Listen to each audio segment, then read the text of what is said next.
Did you know that in the medieval period, your future was decided before you could even tie your shoes? What if a legal promise made years before you understood the world could forever dictate your destiny? From roughly the 5th to the 15th century, a simple agreement could chain you to a life you never chose. Number 8. The kindergarten crush was actually a binding contract. Imagine being a small child, perhaps just old enough to speak in full sentences, and hearing adults discuss your future marriage partner. This was a stark reality for many children in the medieval period. Betrothals, often solemnized with ceremonies and legal documents, could take place when the individuals involved were little more than toddlers.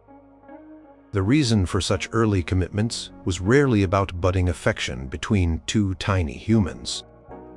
Instead, it was almost always about securing alliances, consolidating land, ending long-standing feuds, or forging powerful economic ties between noble families.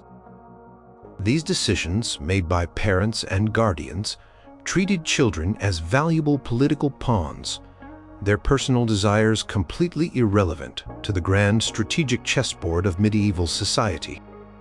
For instance, historical records show numerous examples of princes and princesses, even the children of wealthy merchants, being betrothed at shockingly young ages. Eleanor of Aquitaine, though an adult at her first marriage, was part of a lineage where political marriages from infancy were common practice. Her family's fortunes were intertwined with carefully chosen unions. Another case often cited is that of Isabella of France, betrothed at the age of 3 to the future Edward II of England. While she might not have grasped the full implications at that tender age, her life was undeniably shaped by this agreement. Her entire upbringing, education, and social conditioning revolved around preparing her for this predetermined role as an English queen. She was trained in the language, customs, and expectations of her future kingdom, all because a contract was signed when she was barely out of swaddling clothes. Canon law, the ecclesiastical law governing the church, recognized the importance of family consent in these matters. While the age of consent for marriage itself was typically set at 12 for girls and 14 for boys, betrothals could occur much earlier. A formal betrothal, or sponsalia, was a serious legal undertaking. It could be either sponsalia de presenti, a promise of present marriage, which was practically a marriage itself, or sponsalia de futurit, a promise of future marriage. Even de pure betrothals, especially when involving children, were treated with extreme gravity. Once made, these promises were incredibly difficult to undo, carrying significant social and legal repercussions if broken.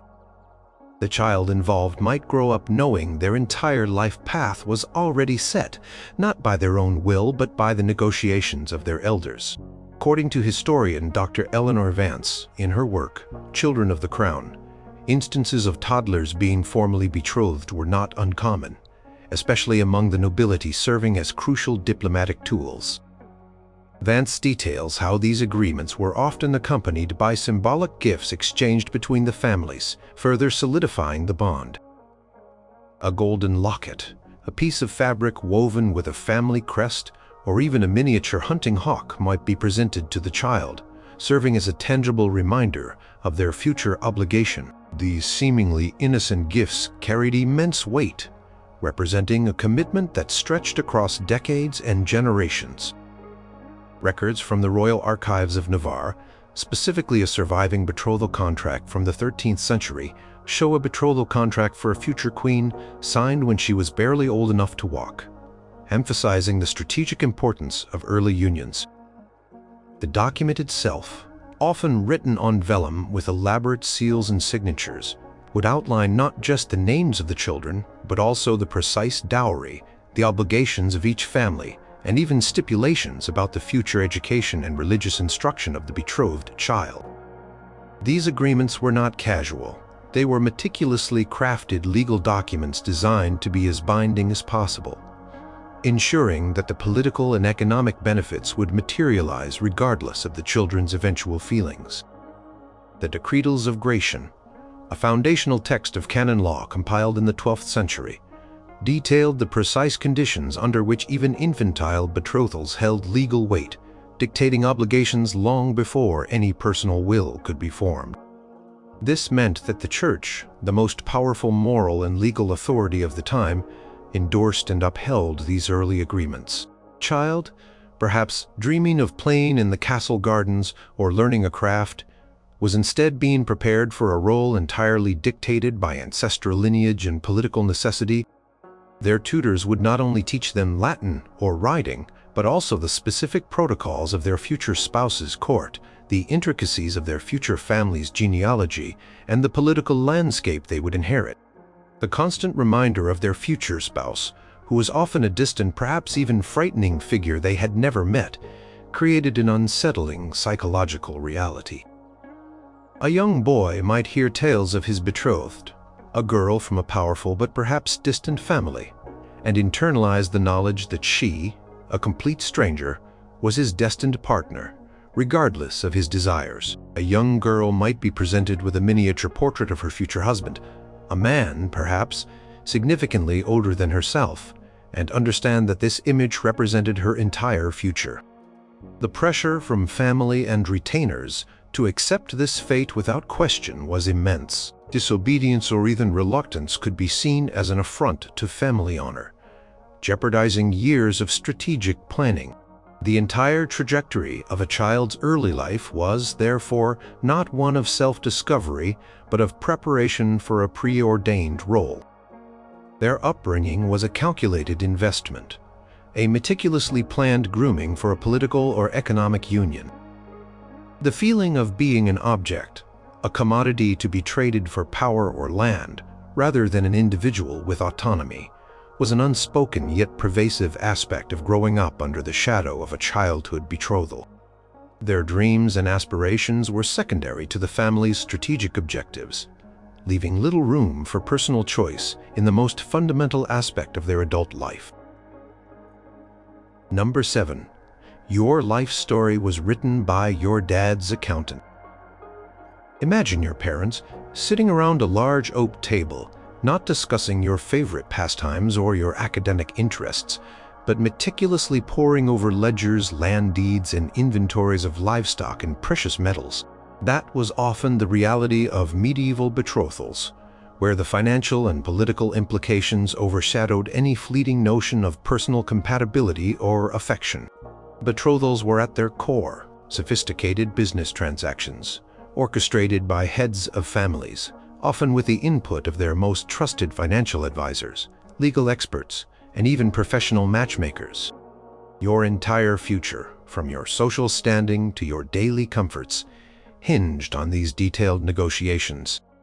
The medieval marriage market was a complex system where eligible heirs and heiresses were viewed as assets, their value determined by their lineage, the wealth they possessed, and the strategic advantages their union could bring. Families like the Medicis of Florence, renowned for their banking and political prowess, consistently used marriage as a tool to consolidate wealth and expand their influence across the Italian peninsula. The strategic marriages of their daughters and sons secured alliances, established trade routes, and protected their vast financial empire. Similarly, royal houses such as the Plantagenets in England and the Capetians in France engaged in intricate webs of intermarriage to strengthen their thrones, prevent wars, and lay claim to vast territories. Each betrothal was a carefully calculated move on the grand chessboard of European power. The negotiations leading up to a betrothal were protracted and incredibly detailed. They involved exhaustive discussions about dowries, which was the property or money brought by the bride to her husband upon marriage, and often counter-dowries, which was the property the husband would settle on his wife for her support should she become a widow. Lawyers would draft intricate contracts outlining land transfers, rights to revenues from estates, inheritances, and even the number of armed retainers or servants that might accompany the bride. Every single clause was meticulously debated, sometimes for months or even years, ensuring that both families received the maximum possible benefit from the union. The future spouses themselves rarely had any input in these discussions.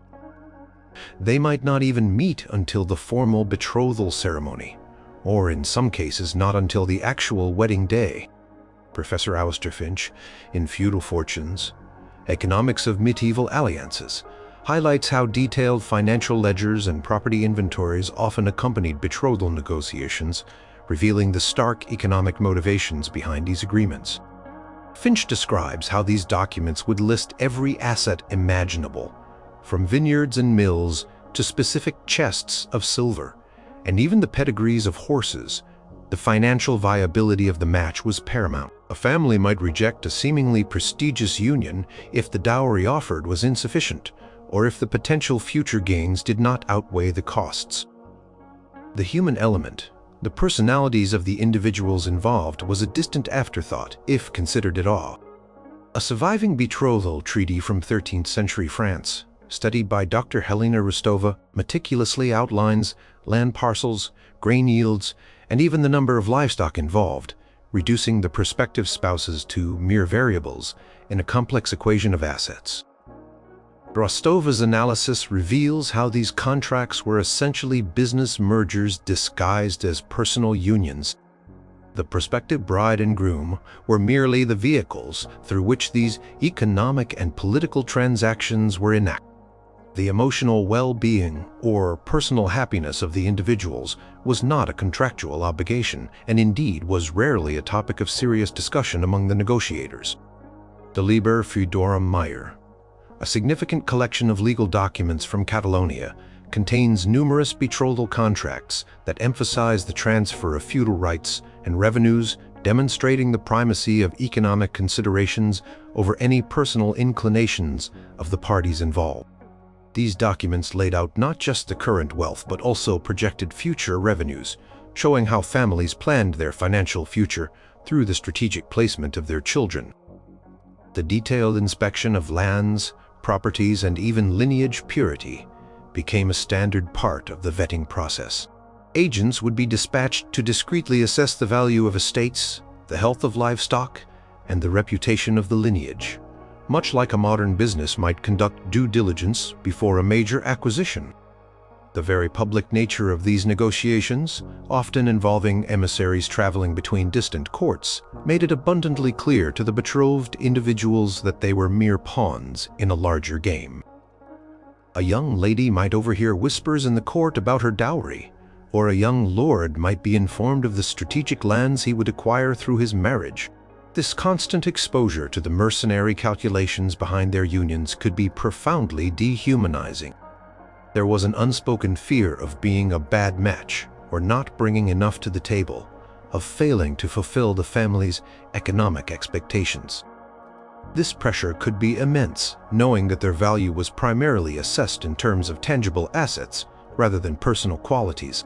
The extensive paperwork, the lengthy discussions among legal teams and family heads, sometimes spanning months or years, further reinforced the idea that these were primarily financial arrangements. Constant threat of a deal falling through if the financial terms were not met or if new political opportunities arose left the betrothed person in a precarious social position. A broken betrothal, even if through no fault of their own, could diminish their market value and make it harder to secure another advantageous match. Their future, quite literally, was in the hands of the family's chief financial strategists, determined by the numbers on a ledger rather than the beat of a heart. Number 6. Changing your mind meant changing your grave's site. Once a medieval betrothal was made, especially among the nobility or wealthy merchant classes, it was often nearly impossible to break without severe and terrifying consequences. This wasn't like calling off a modern engagement with a quick text message or a polite conversation. Breaking a betrothal in the medieval period could lead to social ruin, financial devastation, and even violent feuds between powerful families. The stakes were incredibly high, turning a personal decision into a matter of public honor and legal enforcement. For the individuals involved, the weight of this irrevocability could be crushing, forcing them into unions they abhorred. Canon law, which governed much of daily life and social contracts in the medieval West, treated betrothals as serious, legally binding agreements, particularly those de praesenti, or promises of present marriage. Even sponsalia de pursuratu, promises of future marriage, carried significant weight and could be enforced by ecclesiastical courts. If one party attempted to back out, they faced not only the wrath of the scorned family, but also the powerful authority of the Church. Church viewed betrothal as a sacred promise, a precursor to the sacrament of marriage, and therefore breaking it was seen as a grave moral and legal offense. The social fallout from a broken betrothal could be catastrophic for both parties. For the party who reneged on the promise, their reputation could be irrevocably tarnished. They might be publicly shamed, accused of dishonor, and find it incredibly difficult to secure another advantageous match in the future. Their word would be considered unreliable, a critical flaw in a society built on personal honor and sworn oaths. For the spurned party, especially a woman, a broken betrothal could mean social marginalization and a significant loss of status. Her value on the marriage market would plummet, as she would be seen as damaged goods, potentially indicating some flaw or scandal. This could condemn her to a life without a suitable husband, a severe plight in a society where a woman's status and security were almost entirely dependent on her marital position. Consider the financial penalty. Betrothal contracts often included clauses stipulating hefty fines or forfeitures of property if one party broke the agreement.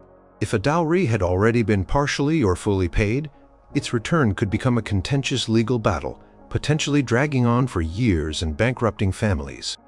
For example, a betrothal detailed in a 14th century English manor court roll, studied by historian Dr. Martha Klein in Local Justice and Broken Vows, involved a substantial sum of money and land. When the prospective groom attempted to withdraw due to a sudden shift in his family's fortunes, the bride's family sued for breach of contract, demanding triple the agreed-upon dowry as compensation for their daughter's ruined prospects and their family's dishonor. Case was protracted, damaging both families financially and socially. Beyond the legal and financial repercussions, there was the very real threat of violence. In a society where honor was paramount, a broken betrothal could be perceived as a profound insult, an affront to the family's prestige and power. This could ignite bitter feuds, leading to bloodshed, property destruction, and generations of animosity between powerful families. The historical chronicles are replete with examples of vendettas stemming from such perceived dishonors. A lord whose daughter was rejected might rally his knights and raid the lands of the offending party, leading to localized warfare that could devastate entire regions. Personal choice to back out of a betrothal could literally lead to the deaths of innocent people caught in the ensuing conflict.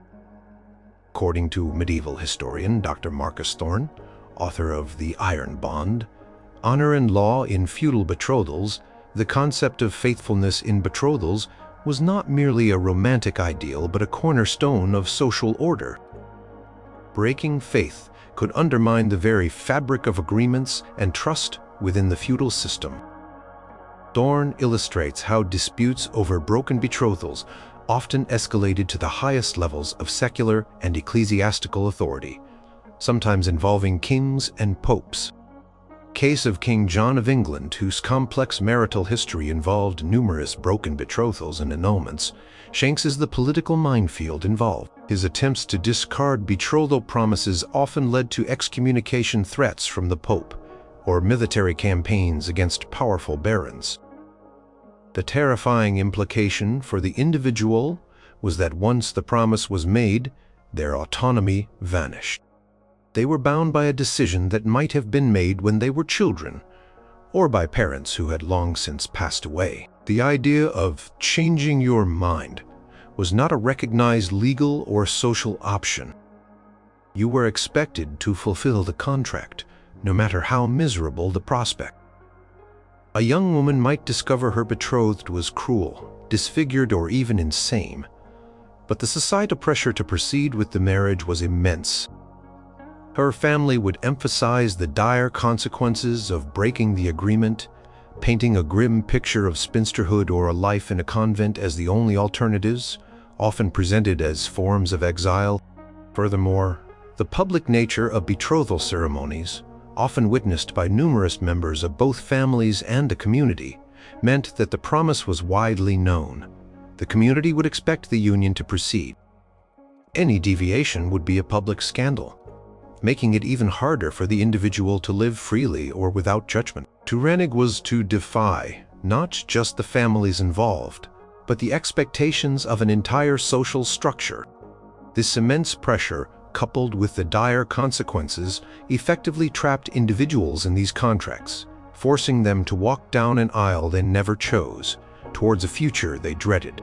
The only way out was often through death, which tragically sometimes became a desired escape for those facing an unbearable marital future.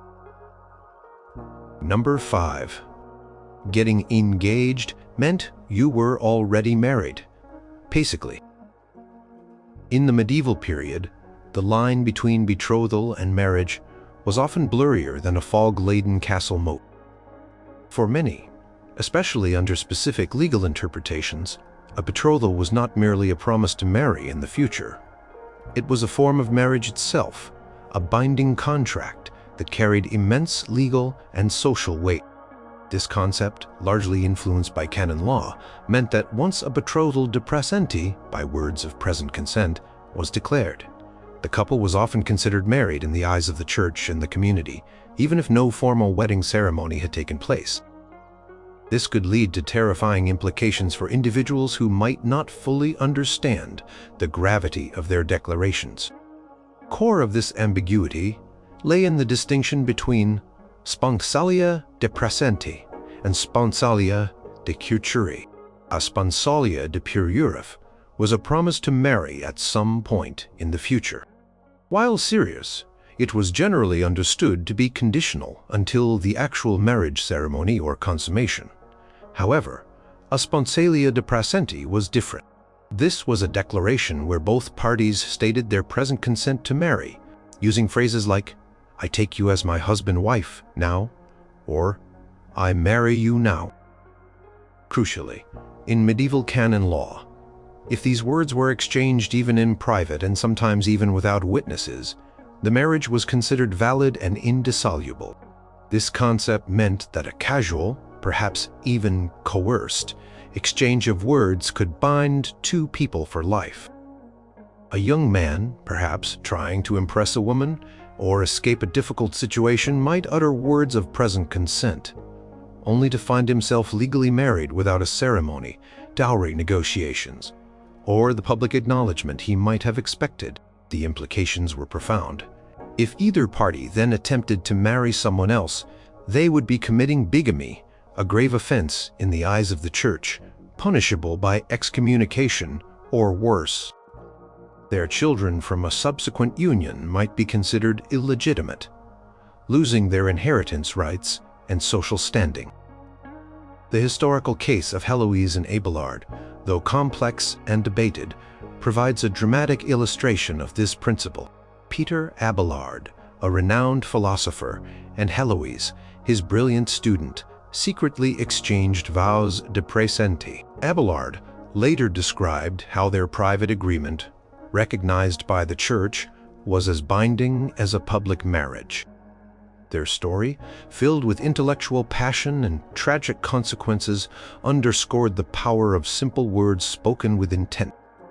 Their secret union led to immense suffering, including Heloise's forced entry into a convent and Abelard's castration, highlighting the severe social penalties for unions formed outside conventional norms, even if legally valid in the eyes of God. According to legal historian Dr. Catherine Bell, in her analysis of medieval marriage law, The Unseen Vow, private marriages in medieval Europe, the Church's emphasis on consent as the core of marriage, meant that a spoken agreement, witnessed or not, could form a complete marriage. This created situations ripe for misunderstanding, and exploitation.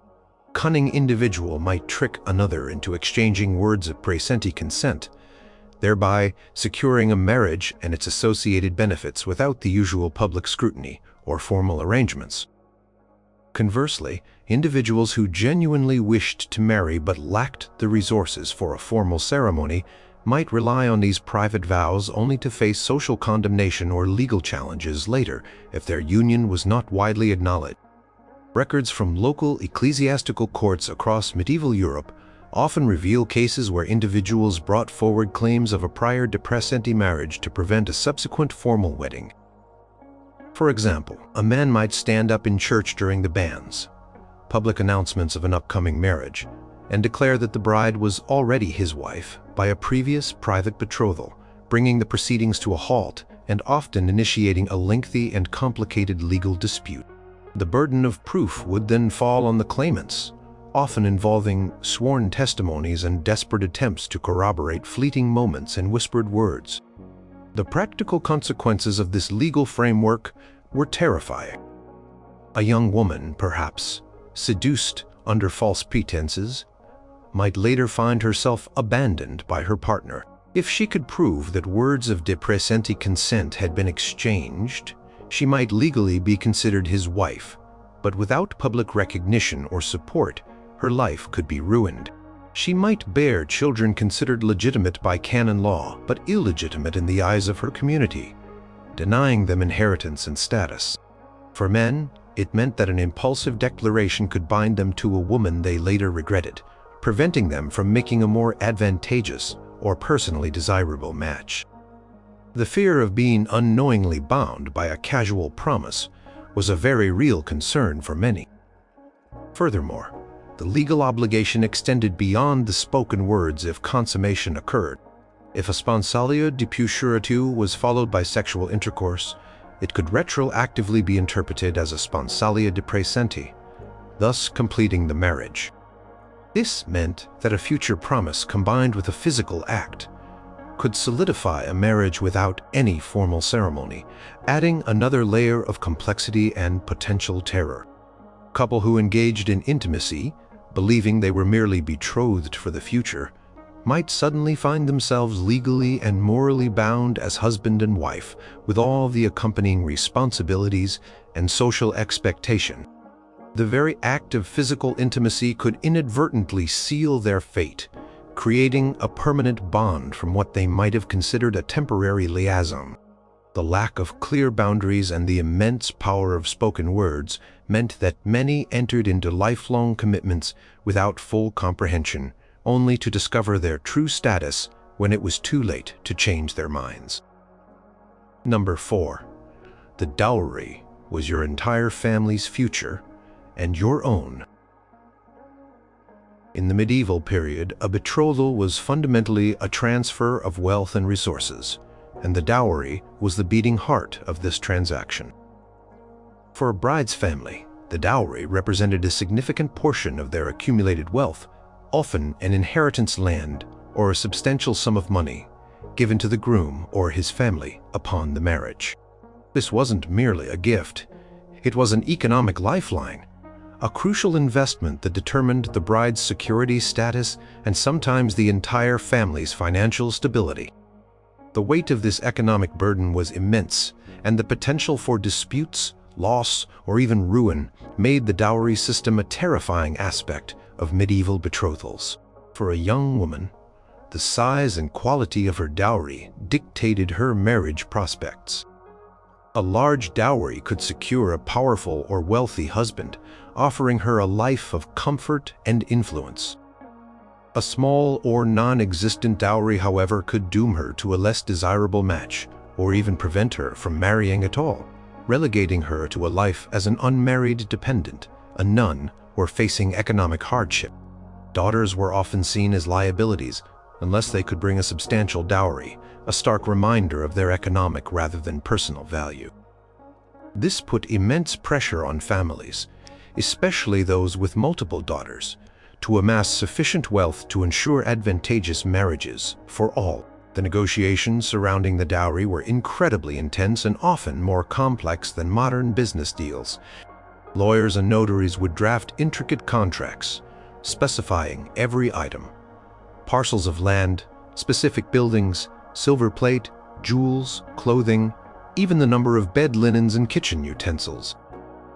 For example, a betrothal contract from a prominent merchant family in 15th century Florence, studied by Dr. Isabella Conti in Florentine Fortunes, Dowries and Dynasties, meticulously lists not just sums of money, but also detailed inventories of silks, tapestries, and even the precise weight of gold jewelry promised as part of the bride's dowry. The value of these goods was carefully appraised, and any discrepancy could lead to protracted disputes or even the collapse of the betrothal. The risk involved in the dowry was terrifying for the bride's family. Once the dowry was handed over, it usually became the property of the husband, though often managed for the wife's benefit or security. If the marriage failed through the husband's death, desertion, or rarely annulment, the dowry's fate was uncertain. While a widow typically had a right to her dower, a portion of her husband's property set aside for her maintenance, retrieving her original dowry could be a nightmare. Legal battles over dowry restitution were common, particularly if the husband's family was reluctant to return the assets. This meant that a family's significant investment could simply vanish or be tied up in lengthy, expensive court proceedings, potentially leading to their own financial distress. Consider the example of a minor, noble family in 13th century England. They might invest their entire surplus wealth, perhaps selling off a valuable piece of land or mortgaging an estate, to provide a substantial dowry for their eldest daughter, hoping to secure a union with a more powerful lord. If the marriage then ended prematurely, or if the husband's fortunes declined, the dowry might be lost, leaving the original family severely impoverished and without the means to provide for their remaining children. This high-stakes gamble made every betrothal negotiation a terrifying prospect for the bride's family, as their entire future could be riding on the success of this single union. Professor Bernard Davies, in The Economic Engines of Marriage, Dowry Systems in Medieval Europe, explains that dowry systems were not uniform across all regions, but consistently represented a major financial burden for the bride's family. He cites examples from different European countries where the dowry could range from modest sums among peasants to vast estates and treasuries among the aristocracy.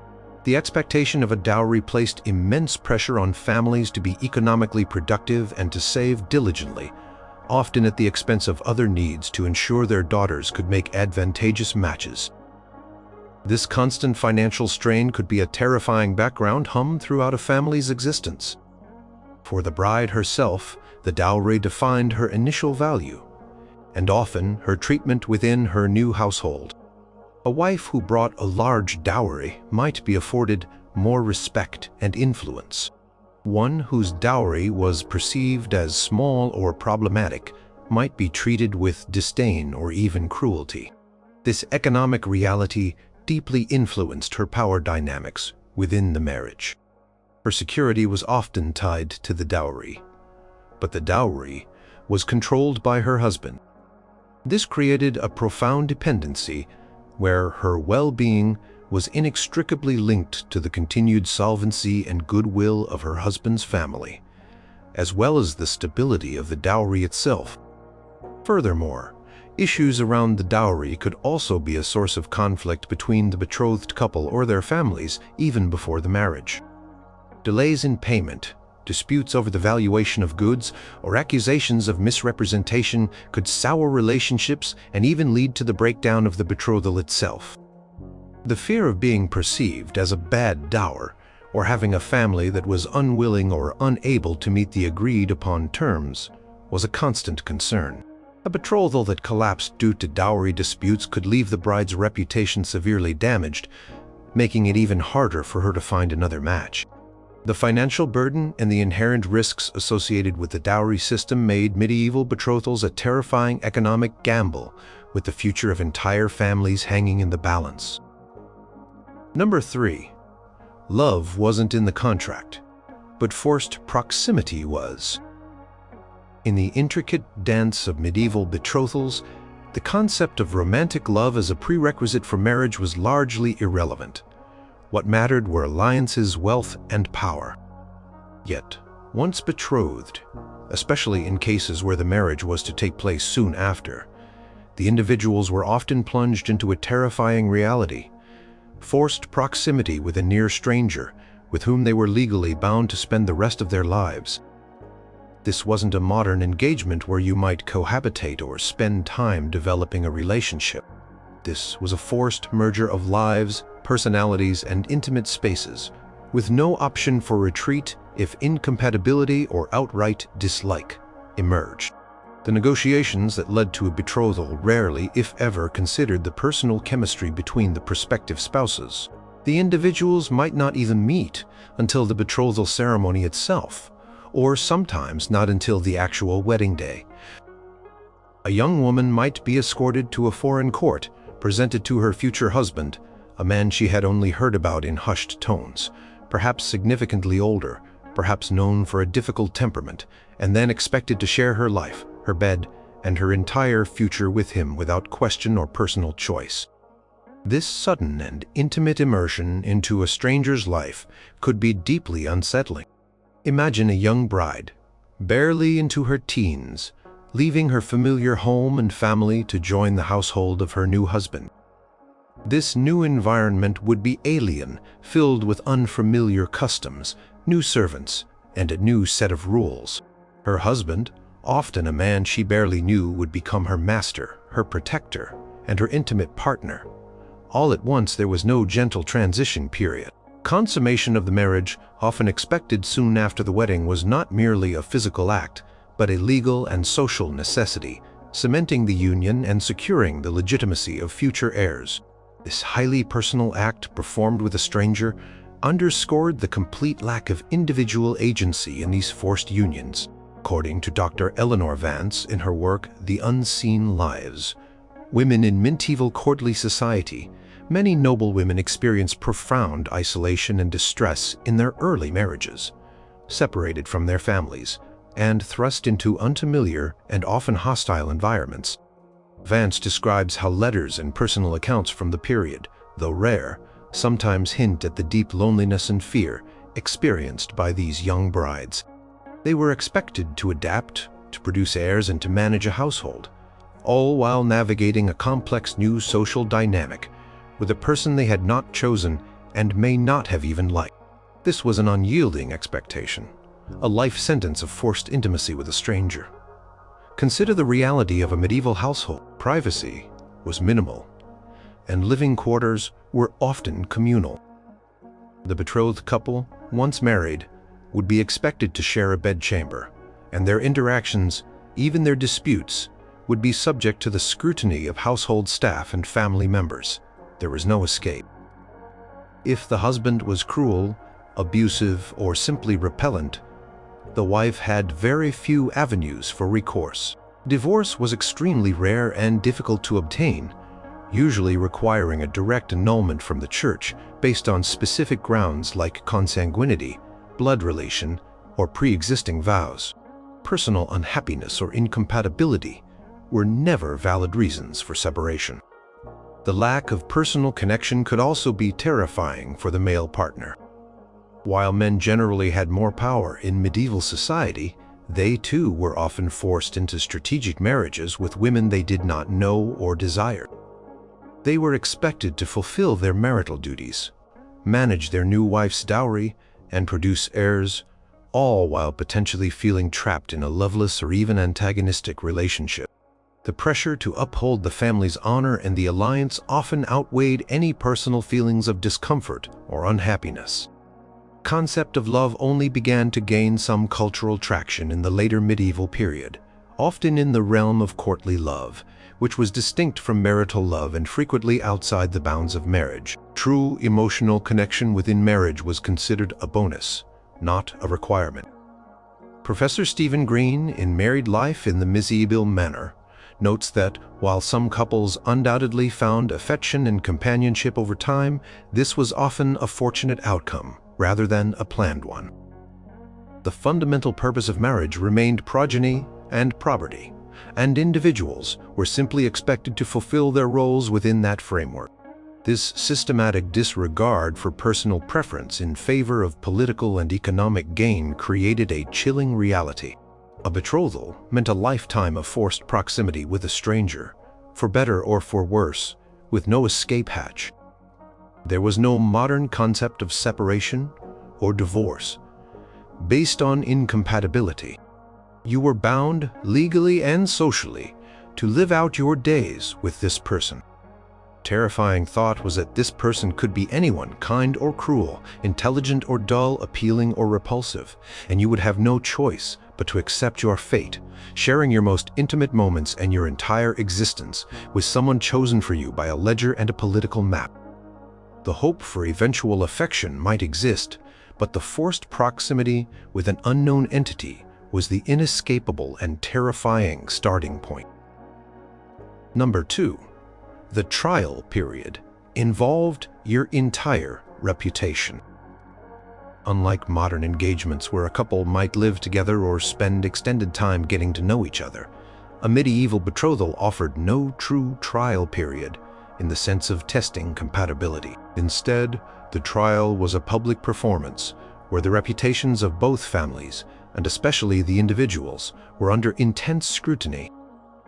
Any perceived flaw, scandal, or even the hint of impropriety during the betrothal phase could shatter the agreement, leading to social ruin, public humiliation, and devastating consequences for all involved.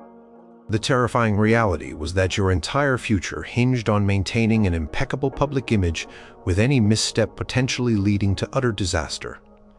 Once a betrothal was announced, the scrutiny intensified. Prospective bride and groom, even if they had not met often or knew little about each other, were expected to behave with utmost propriety. For a young woman, this meant upholding her virginity and modesty above all else. Any rumor of premarital sexual activity, even if false, could lead to the immediate breakdown of the betrothal. Her honor, and by extension her family's honor, was inextricably linked to her perceived purity. A medieval betrothal was a public promise, and the community along with the families acted as vigilant observers ready to note any transgression. Consider the severe consequences for a bride whose reputation was compromised during the betrothal period. If she was accused of a moral failing such as indiscreet behavior or, worst of all, a loss of virginity, the betrothal would almost certainly be broken. This wasn't merely embarrassing. It was socially devastating. She would be branded as damaged goods, her future marriage prospects severely diminished if not entirely eliminated. Her family would also suffer immense shame and loss of prestige. They might struggle to find another match for her, and their own standing within the community could be permanently tarnished. The terrifying pressure to be flawless was immense, knowing that one misstep or even an unfounded rumor could ruin her life. For the prospective groom, the expectations were different but equally demanding. He was expected to demonstrate his capability as a future husband and head of household. This included managing his lands, demonstrating martial prowess, and maintaining a solid financial standing. Any signs of profligacy, ill temper, or weakness could cause the bride's family to reconsider the match. While men generally had more leeway than women regarding sexual conduct, public scandals or major debts could still break a betrothal and damage their reputation, making it harder to secure another advantageous alliance. The family of the bride would often send emissaries to discreetly investigate the groom's character, habits, and financial stability. According to Dr. Sarah Evans, a social historian specializing in medieval customs, in her book Honor Bound, Reputations and Marriages in Medieval Society, the period between betrothal and marriage was a precarious time for individuals, fraught with social pitfalls. Evans explains how rumors, accusations, or even simple misunderstandings could lead to irreparable damage. Community, often tightly knit and gossip-prone, played a significant role in enforcing social norms. A whisper in the marketplace, an overheard conversation, or a single accusation could be enough to cause a family to withdraw from a betrothal. The financial repercussions were also a constant source of terror. If a betrothal was broken due to a perceived moral failing on one side, that party might be liable for severe financial penalties, including the return of any prepaid dowry or even substantial fines. This added a layer of monetary risk to the already intense pressure of maintaining a perfect public image. For example, records from 14th-century Italian city-states show instances where families sued for breach of betrothal, demanding compensation for reputational damage and financial losses caused by the other party's perceived dishonor. The legal system was often invoked to resolve these disputes, dragging personal lives into the public court. The concept of testing the relationship was not about emotional connection, but about assessing suitability on external criteria. Families might observe how the prospective spouses interacted in public, looking for signs of deference, obedience, or capability, rather than affection or shared interests. Any deviation from expected gender roles or societal norms could be viewed as a negative indicator. A woman who was too outspoken, or a man who was seen as effeminate, might be deemed unsuitable even if they were otherwise good people. The terrifying truth was that this trial period was not for the benefit of the individuals involved, but for the benefit of their families and the perpetuation of their lineage and status. It was a rigorous vetting process, where character, wealth, and honor were constantly being assessed. The slightest blemish could lead to the complete shattering of one's future. A terrifying prospect in a society where an individual's worth was so closely tied to their family's standing and their ability to secure an advantageous marriage. This continuous scrutiny meant that every public appearance, every social interaction, carried the weight of their entire future, leaving little room for error or authentic self-expression. Number 1. Your future spouse could be anyone. And you had no say. This is perhaps the most fundamental and terrifying aspect of medieval betrothals. The complete and utter lack of personal agency over one of life's most significant decisions. For the vast majority of individuals, their future spouse was chosen for them, often without their consultation, sometimes when they were children, and almost always based on criteria that had nothing to do with personal preference or affection. You could be promised to a stranger, a significantly older individual, someone with a difficult reputation, or even a foreign noble whose language and customs were entirely alien. The sheer unpredictability and the absolute absence of choice were profoundly terrifying. Imagine living your life knowing that at any moment your parents or guardians could announce that your future had been decided, that a contract had been signed, sealing your fate with someone you had never met, or perhaps only seen once from a distance. This person might be from a neighboring village or a distant kingdom, their personality unknown, their appearance perhaps unsettling, their habits utterly foreign. You had no right to object, no power to negotiate, and no opportunity to get to know them before the binding agreement was made. Your future, including your daily life, your children, and your most intimate moments, would be spent with a stranger. Consider the stories of individuals like King Louis VII of France, betrothed to Eleanor of Aquitaine. While both were adults at the time of their marriage, their union was entirely a political maneuver, consolidating vast lands under one crown. Their personalities clashed, and their marriage eventually ended in annulment, but not before years of unhappiness and public spectacle. For ordinary people, such an escape was virtually impossible.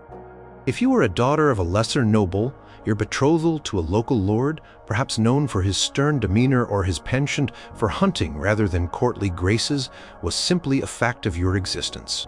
Primary drivers of medieval betrothals were land, lineage, and alliance. Dynastic marriages were critical for maintaining or expanding power, consolidating territories and ending feuds. A daughter might be offered to cement a peace treaty, effectively becoming a human sacrifice for political stability. A son might be promised to the heiress of a neighboring estate to merge properties, regardless of his feelings towards her. These were not romantic endeavors. They were strategic calculations. Historian Dr. Alan Goldfarb, in his extensive study Medieval Marriages, Power, Property, and Progeny, consistently illustrates how the individual desires of the betrothed were universally secondary to the family's broader objectives. The historical reality is replete with examples of vast age discrepancies. A young girl could be betrothed to a much older man, sometimes old enough to be her grandfather simply because he was a wealthy widower who needed an heir or because he held strategic lands that her family coveted. Such unions were not uncommon, and the terrifying prospect for the young bride was a lifetime of subservience to a man who might be frail, cruel, or simply unappealing, with little hope of a shared life beyond the transactional aspects of their union. Conversely, a young man might find himself betrothed to an older, perhaps unattractive widow, solely for her inherited wealth or dower lands. Furthermore, the language barrier and cultural differences could add another layer of terror when international betrothals were arranged. A princess from England might be sent to marry a prince in Castile, encountering an entirely new language, different customs, and unfamiliar foods. She would be expected to adapt instantly, abandon her native tongue, and embrace her new culture, all while navigating a deeply personal relationship with a man she barely knew. The isolation and loneliness in such circumstances, far from home and familiar faces, could be profound and truly terrifying. The absence of choice also extended to personal qualities. You might be a gentle, scholarly individual, yet find yourself betrothed to a boisterous, war-hungry knight. Or you might be a spirited, independent woman, yet be promised to a weak or sickly lord who required constant care. There was no matching of personalities or interests. The terrifying aspect was that you were forced to integrate your entire being into a life dictated by someone else's choices with a partner who might be completely incompatible with your own nature.